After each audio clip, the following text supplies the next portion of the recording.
Hello everyone! Welcome back again to my channel. Grabe, no mga kalinga.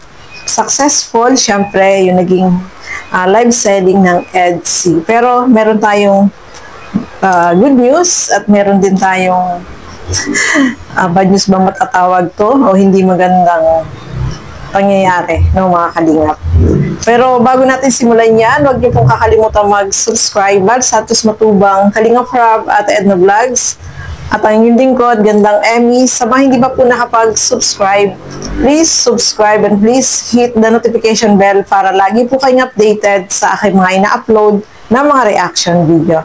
So ito, panoorin po natin at alamin natin ano ba yung nangyari at ano yung good news mga kalingap. Tara, panoorin po natin ito.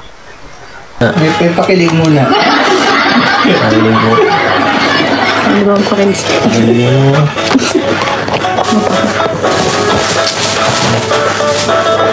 Opo, di na po kailangan. Lagi naman eh. Laging kinikilig. Ha? Bakit? Nagmamahal. Nagmamahal ka na? Narinig nyo, nagmamahal na po siya. Grabe. Mahal ang langis. Nagmamahal na guys. Grabe.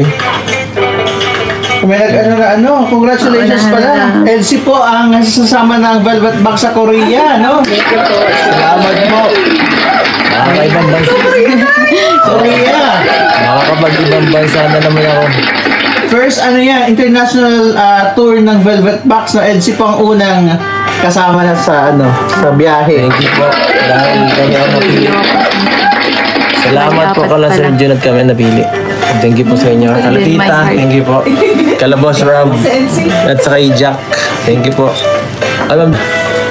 So, ganito lang po siya pag binabuksan. Ganito lang po siya gamitin. Ganito lang po siya gamitin. Last one. Last one po ganito siya gamitin. Para sa'yo. Okay na. Okay na. Tama na. So, yun mga kasukay, mga kalingap. Siyempre, unahin natin yung good news, no? Siyempre, nandyan yung pakilig ng Etsy habang nagla-live selling sila. So, marami po talaga yung nagmamind dito sa mga items na sa live selling na binibenta po nila, no, mga kalingap. At ito pa yung good news, no? Ang Etsy, ang mga kasama sa travel papuntang Korea, no?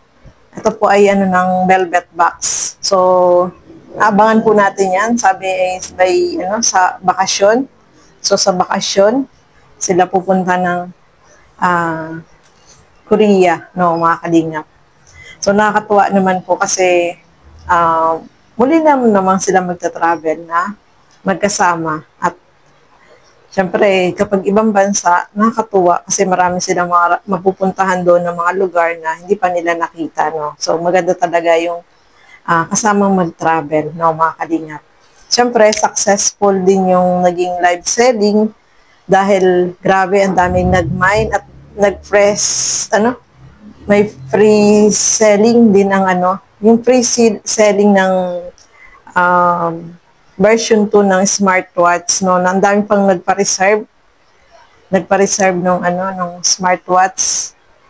At yun po ay may pirma ng Etsy, no? Kaya marami yung nag-order, mga kalingap. Grabe, napakadami po ng reserve para dito sa batch 2 ng smartwatch. Version 2 ng smartwatch.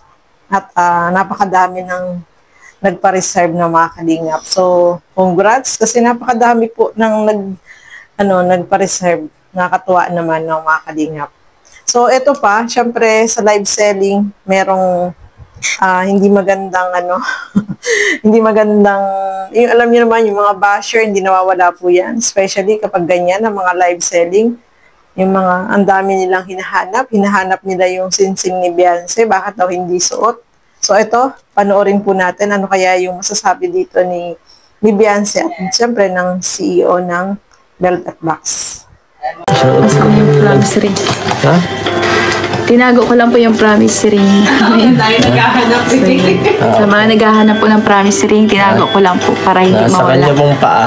For your information. Ipakita ko ba pa ako? Wag na. Baka may umamoy. Wag na. Nasa paa po niya. Nakita ko kanina. Abang po kayo mamaya kasi mag-pre-selling po ang EDC ng version 2 ng smartwatch. Sino itong Korea na ito? Kanina pa yun. Oo. Shoutout po. Nilunok na po. Papadunok ko sa inyo promise ring. Ang kulit nila. Hello po. Huwag mong masyadong demanding ha. Manood lang po o kaya mag-mine. Pag naka-worth 100,000 ka, papasuot ko.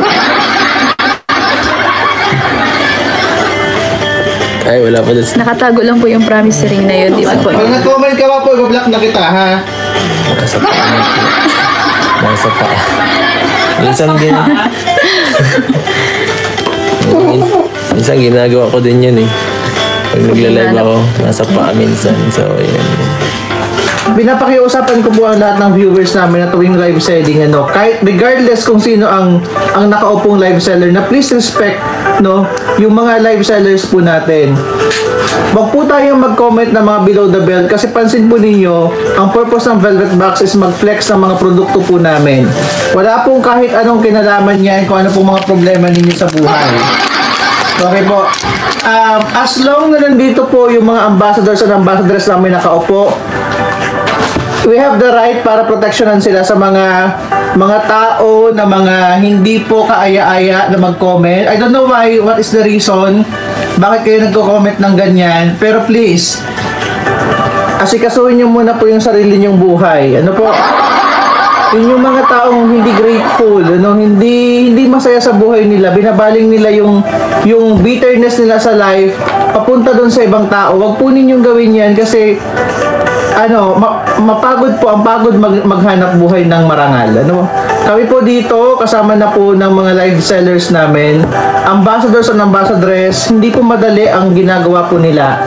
Yung magsalita sila for the entire 3 hours, sa halip po na mang-bash kayo or kung ano-ano pong i-demand ninyo, what if yung pang-motivate sa kanila na mas sipagan pa nila, mas pagbutihin pa nila yung ginagawa nilang profesyon na to. Diba? Yun lamang po yung pakiusap namin. Wag po sa Velvet Box. Wag po kayong magpasikat sa amin. Please. So, yun nga po, meron sa viewer na naghahanap, masyadong demanding, hinahanap yung mga hindi naman dapat na hanapin sa live selling. Sa halip na mag-mine na lang sila, ang hinahanap nila yung sinsing ni Beyonce kasi napansin nila na hindi suot. Grabe, Grabe talaga yung mga, sabi ni, grabe, na ko sa mga basher, kasi lahat na lang hahanapin nila, kesyo hindi daw suot ni Beyonce yung sinsing. Grabe. Ayun nakita na natin, sinuot na ni Beyonce kasi sabi niya, yung sinsing ay itinabi niya muna kasi nagla-live selling nga. So para kung halimbawa merong susuotin na sinsing diyan sa live selling, tinanggal niya muna yung kanyang sinsing. Grabe, yung mga basher. Sabi nga kung sino pa yung mga basher, yun ang mga gurang. Mga gurang daw yung mga basher, natutawa ako.